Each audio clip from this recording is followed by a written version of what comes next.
इससे पहले कि लकी कुछ सोच पाता, अमित का फोन बजने लगा था।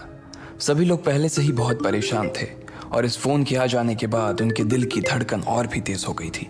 अमित ने डरते हुए अपनी जेब से फोन निकाला और स्क्रीन पर देखने लगा। वो फोन रोशनी का था। वो समझ गया कि जरूर कोई बात थी। उसने अपने दोस्तों को देखा और फिर रोशनी का फोन उठा लिया। हाँ बेबी, ठीक है, मैं अभी आ रहा हूँ। अमित ने कहा और फोन रख दिया। क्या हो गया भाई? लकी ने पूछा। यार, कोयल को उसके पिता का भी थोड़ी देर पहले फोन आया था। वो कह रहे थे कि भले ही गलती मोहित ने की थी, लेकिन फिर भी कोयल को उसके सामने झुकना पड़ेगा। सामने वाले ने लकी ये शर्त रखी है कि वो इस मामले को तभी रफा दफा करेंगे जब कोयल एक रात के लिए मोहित के साथ। छी यार। अमित को आगे की बात कहने में भी शर्म महसूस हो रही थी। लकी ने सोचा भी नहीं था कि मोहित इस हद तक नीचे गिर जाएगा। लकी ने अपना सिर पकड़ रखा था। आगे अमित ने कहा, मैं पहले से ही मोहित के बाप क्रांति रायजादा को जानता हूँ। जो भी उससे उलझने की कोशिश करता है ना, वो उससे इतनी आसानी से नहीं छोड़ता है। उसके ऊपर ना जाने कितने सारे मर्डर के चार्जेस लगे हुए हैं, पर फिर भी वो आराम से बाहर घूम रहा है। सोचो, अगर मुझे पता होता ना कि वो क्रांति रायजादा का बेटा है मोहित, तो हम पूरे मामले को अलग तरह से डील कर सकते थे। अच्छा, कोयल अगर मना कर दे तो? लकी ने पूछा। वो मना नहीं कर सकती है भाई। अगर उसने मना कर दिया ना, तो उसके पापा की कंपनी रातों रात बिक जाएगी और उसका पूरा परिवार सड़क पर आ जाएगा भाई। सोच। अमित ने कहा। पर ये तो कोई बात नहीं हुई। सिर्फ इसलिए कि कोयल एक लड़की है, उसे इतना कुछ फेस करना पड़ेगा। उसके पापा ने बोलने से पहले एक बार भी सोचा नहीं? कोई बाप अपनी बेटी के साथ ऐसा कैसे कर सकता है यार? लकी ने कहा। अरे यार, ये बड़े लोग होते ही ऐसे हैं। इन्हें अपनी फैमिली से ज्यादा ना अपना बिजनेस प्यारा होता है। और वो दोनों बाप बेटे एक नंबर के बदमाश हैं। कल देखा नहीं था कि वो कैसे घूर कर देख रहा था? कोई उनका कुछ नहीं बिगाड़ सकता है यार। गर्वित ने दीवार पर मुक्का मारते हुए कहा। इस वक्त किसी को भी ये बात समझ नहीं आ रही थी कि आखिर करना क्या था। बस सब लोगों को इस वक्त कोयल की चिंता सता रही थी। देखो, मेरे हिसाब से ना अब और कोई बात करने का फायदा नहीं है। हमें अभी के अभी रोशनी के हॉस्टल चलना चाहिए और कोयल को बचाने के लिए कोई तरकीब निकालनी चाहिए, लकी ने कहा। अमित और बाकी के लोगों को भी उसकी बात ठीक लगी। वो तुरंत उठे और हॉस्टल के बाहर निकल आए। वो लोग 5 मिनट में उसके हॉस्टल पर पहुंच गए थे। अमित बाकी तीनों को लेकर तीसरी मंजिल पर चला गया, जहां पर रोशनी का कमरा था। अमित जैसे ही वहां पहुंचा, उसने दरवाजे को धक्का दिया। दरवाजा खुल गया और वो तीनों अंदर दाखिल हो गए। लकी ने देखा कि दिशा, मानसी और रोशनी कोयल को उसके पलंग पर घेर कर बैठे हुए थे। कोयल अपने घुटनों को मोड़कर सहमी सी पलंग के कोने पर अपनी पीठ टिकाए बैठी हुई थी। लकी ने देखा कि उसकी आंखों में आज रात की कल्पना का डर साफ नजर आ रहा था। उसके गाल पर पहले से ही आंसुओं की लकीरें खींची हुई थी, पर उसके आंसू थे कि थमने का नाम नहीं ले रहे थे। कैसी है कोयल अब? अमित ने अंदर दाखिल होते ही रोशनी से पूछा। रोशनी ने अमित को खींचा और बाकी सब लोग भी उन दोनों के साथ दरवाजे के पास चले गए। फिर रोशनी ने एक बार और कोयल को देखा। वो परेशान सी पलंग पर बैठी हुई थी। उसके बाद रोशनी ने अमित को देखा और फुसफुसा कर बोला, कोयल के पिता ने कोयल की गलती न होने के बाद भी उससे बहुत डांट और खूब सुनाया है। वो पिछले 3 घंटे से बैठकर रो रही है। फिर भी उसके पिता यही चाहते हैं कि वो आज रात मोहित के साथ बिताए। रोशनी के मुंह से ये बात सुनते ही गर्वित को गुस्सा आ गया और उसने अमित से गुस्से से कहा, ये किस तरह का बाप है यार? यार, मुझे लगता है कि यार उसके पिताजी भी किसी मजबूरी में फंस गए हैं। कंपनी उनकी अकेली की नहीं है, बल्कि उसके 7-8 पार्टनर्स हैं और वो सब उसके बाप को धमकी दे रहे हैं कि अगर उसके पापा ने कोयल को नहीं भेजा तो वो उन्हें और उनकी बेटी को जान से मार देंगे। उनके पापा ने मुझे भी फ़ोन किया था और बोले कि तुम कोयल का ध्यान रखना। और इस दौरान यार वो कोई ना कोई रास्ता निकालने की कोशिश कर रहे हैं ताकि कोयल को इन सब चीज़ों से बाहर निकाल सके वो, रोशनी ने परेशान होते हुए कहा।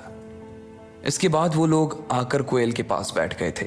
लकी उसके पलंग से थोड़ी दूर एक कोने में खड़ा होकर उसे देख रहा था। कोयल देखो, रोने से कुछ नहीं होगा। अब हम लोग आ गए हैं ना, तो सब मिलकर कोई ना कोई रास्ता जरूर निकाल देंगे। अमित ने उसे चुप करवाने की कोशिश करते हुए कहा, लेकिन कोयल के ऊपर से उसकी इन बातों का कोई असर नहीं हो रहा था। उसके आंसू खत्म ही नहीं हो रहे थे। लकी को भी उसे देखकर बहुत बुरा लग रहा था। भले ही उसने उसके साथ कुछ भी किया हो, लेकिन लकी कोयल को ऐसे रोता हुआ नहीं देख सकता था। गर्वित से उसके आंसू देखे नहीं जा रहे थे, इसलिए उसने जोश जोश में अपनी जेब से फोन निकाला और बोला, अभी 100 नंबर पर फोन लगाओ, बुलाओ पुलिस को, अभी के अभी। उसकी ज़रूरत नहीं है, उससे कुछ नहीं होने वाला है, नहीं। कोयल ने रोते हुए अपने घुटनों में गढ़ा चेहरा ऊपर उठाते हुए कहा। लकी ने देखा कि रोने की वजह से उसकी आंखें लाल पड़ गई थी, साथ ही उसमें सूजन भी आ गई थी। लकी ये भी देख पा रहा था कि कल कोयल की आंखों में जो अकड़ उसे नजर आ रही थी वो आज गायब हो गई थी।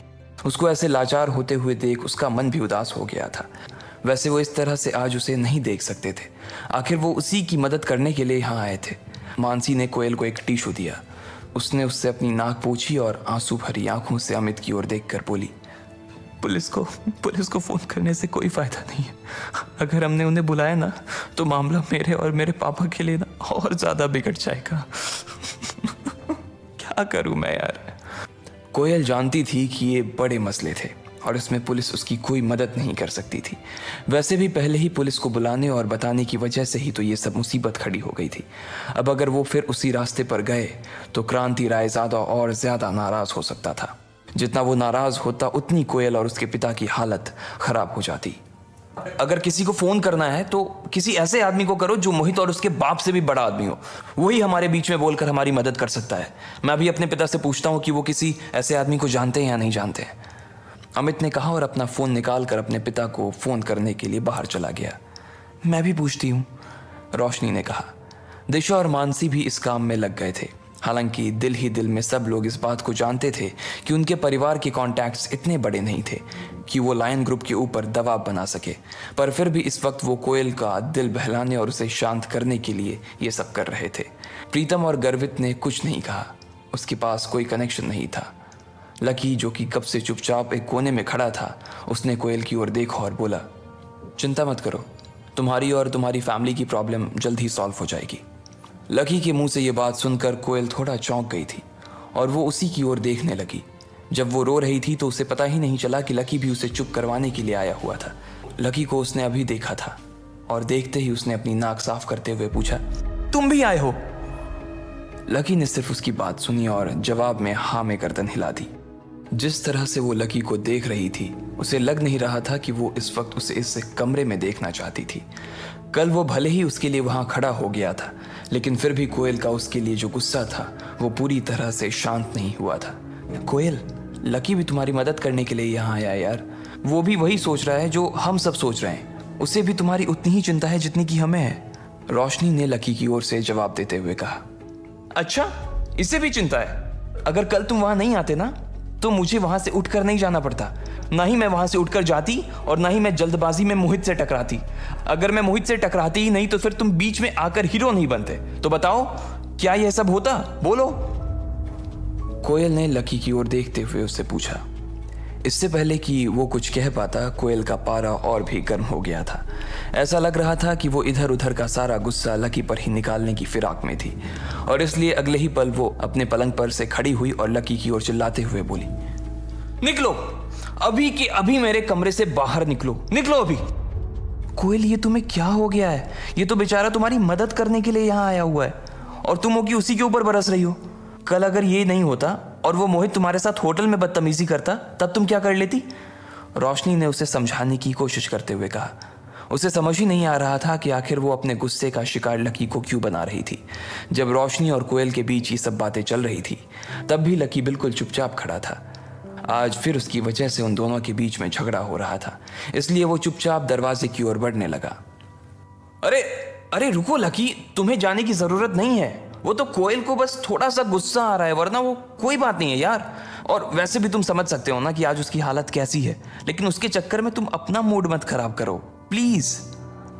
अमित ने लकी को एक कोने में ले जाकर समझाते हुए कहा। नहीं नहीं, ऐसी कोई बात नहीं है। मैं समझ सकता हूँ यार कि कोयल अभी थोड़ी परेशान है। मैं उसे और परेशान नहीं करना चाहता। तुम उससे जाकर कह दो कि चिंता करने की कोई बात नहीं है, अभी थोड़ी ही देर के अंदर सब कुछ ठीक हो जाएगा, लकी ने कहा और अमित के कंधे पर अपना हाथ रखकर वो दरवाजे के बाहर निकल गया। आज के बाद ना इस लड़की की शक्ल नहीं देखना चाहती मैं, कोयल ने अपने दांत पीसते हुए कहा और फिर अपने पलंग पर बैठ गई। फिर जब उसने देखा कि अमित उसे देख रहा था तो उसने अपना फोन उठाया और बोली, मैं अभी अपने हाई स्कूल के दोस्त प्रशांत को फोन करके देखती हूँ। उसके पापा भी बड़े आदमी हैं, क्या पता वो हमारी कुछ मदद कर सकें। कोयल ने अपना फोन निकाला और अपने दोस्त को फोन लगाने लगी। इधर बाकी के लोग भी अपने अपने फोन पर ही लगे हुए थे। कोई अपने किसी अंकल को फ़ोन कर रहा था तो कोई अपने किसी आंटी को, लेकिन उनमें से कोई भी ऐसा नहीं था जो कि कोयल की मदद कर सके। इधर लकी जब रोशनी के हॉस्टल से बाहर आया तो उसने अपना फ़ोन निकाला और एक नंबर याद करने लगा। दिमाग पर थोड़ा सा जोर देने के बाद उसे नंबर याद आ गया था और उसने अपने फ़ोन में उसे डायल किया। 2-3 बार घंटी बजी और उधर किसी ने फ़ोन उठा लिया था। अच्छा, तो आज घर के सबसे बड़े बेटे को इस बूढ़े की याद आ गई। वहाँ मेरा बच्चा 8 सालों से बाहर तड़प रहा है और यहाँ ये बूढ़ा उसके लिए परेशान होने के अलावा और कुछ भी नहीं कर पा रहा है। फोन की दूसरी ओर से एक बूढ़े आदमी की आवाज लकी के कानों में गूंज गई। वो सालों बाद इस आवाज को सुन पा रहा था। इस आवाज को सुनने के लिए उसके कान कब से तरस गए थे, लेकिन वो चाह कर भी उन्हें फोन नहीं कर सकता था। जब तक वो गरीबी की परीक्षा को पास नहीं करता तब तक वो उन्हें फोन नहीं कर सकता था। आज इतने साल बाद उनकी आवाज सुनी तो लकी की आंखों में आंसू आ गए। उसका दिल भर आया था। सालों से उसे अपने इस अकेलेपन की ऐसी आदत हो गई थी कि वो भूल गया था कि उसका कोई परिवार भी था। उसकी आंखों में आंसू थे लेकिन वो मुस्कुरा भी रहा था। काशीनाथ जी, आप कुछ ज़्यादा ही गंभीर होकर बात नहीं कर रहे हो? आपको आइडिया नहीं है कि आपकी आवाज़ इतने सालों बाद भी सुनकर ना मुझे कितनी खुशी हो रही है। वैसे मैं आपसे कुछ काम की बात करना चाहता हूँ, इसलिए आपको फ़ोन किया है। लकी ने कहा। हाँ बताओ, ये बूढ़ा तुम्हारी क्या मदद कर सकता है? काशीनाथ जी ने पूछा। अब क्योंकि मैंने वो परीक्षा पास कर ली है तो इसका मतलब मैं परिवार के सारे अधिकारों का इस्तेमाल कर सकता हूँ ना? लकी ने पूछा। हाँ, आप परीक्षा तो परसों ही पास कर गए थे और परिवार ने आपके ऊपर से सारी बंदिशें भी उसी दिन हटा दी थी। काशीनाथ जी ने कहा। ठीक है, तो मैं क्रांति रायजादा, जो कि लायन ग्रुप ऑफ कंपनीज के मालिक हैं, उनसे साफ शब्दों में कुछ कहलवाना चाहता हूँ। Lion group? ये लायन ग्रुप किसका है? काशीनाथ जी ने अपने दिमाग पर थोड़ा सा जोर देते हुए याद करने की कोशिश की, लेकिन उन्हें कुछ याद नहीं आ रहा था। दिल्ली का ही एक छोटा सा ग्रुप है, लकी ने कहा। वो जानता था अग्रवाल एंड अग्रवाल नाम का उनका ग्रुप पूरे देश में फैला हुआ था और उनके ग्रुप के आगे ये लायन ग्रुप कुछ भी नहीं था। अच्छा, दिल्ली की कंपनी है। हाँ, तो हो जाएगा। मैं अभी रुस्तम डांगी को फोन कर देता हूँ। नॉर्थ का सारा काम वही तो देखता है। वैसे आप उस क्रांति रायजादा से कहलवाना क्या चाहते हैं? काशीनाथ जी ने पूछा। उनसे यह कहना है कि कोयल ग्रुप के अगेंस्ट वो जो भी एक्शन लेने का सोच रहे हैं उसे वो अभी के अभी रद्द कर दें, लकी ने कहा। ठीक है, समझ गया। आप चिंता मत कीजिए, आधे घंटे में ही आपका काम हो जाएगा, काशीनाथ जी ने कहा। लकी ने फोन रख दिया था। उधर कोयल ने अपना फोन काट दिया था।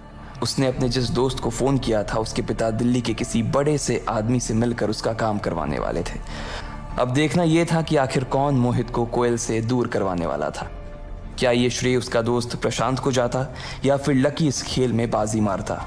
क्या कोयल को कभी पता चलता कि लकी आखिर कौन था?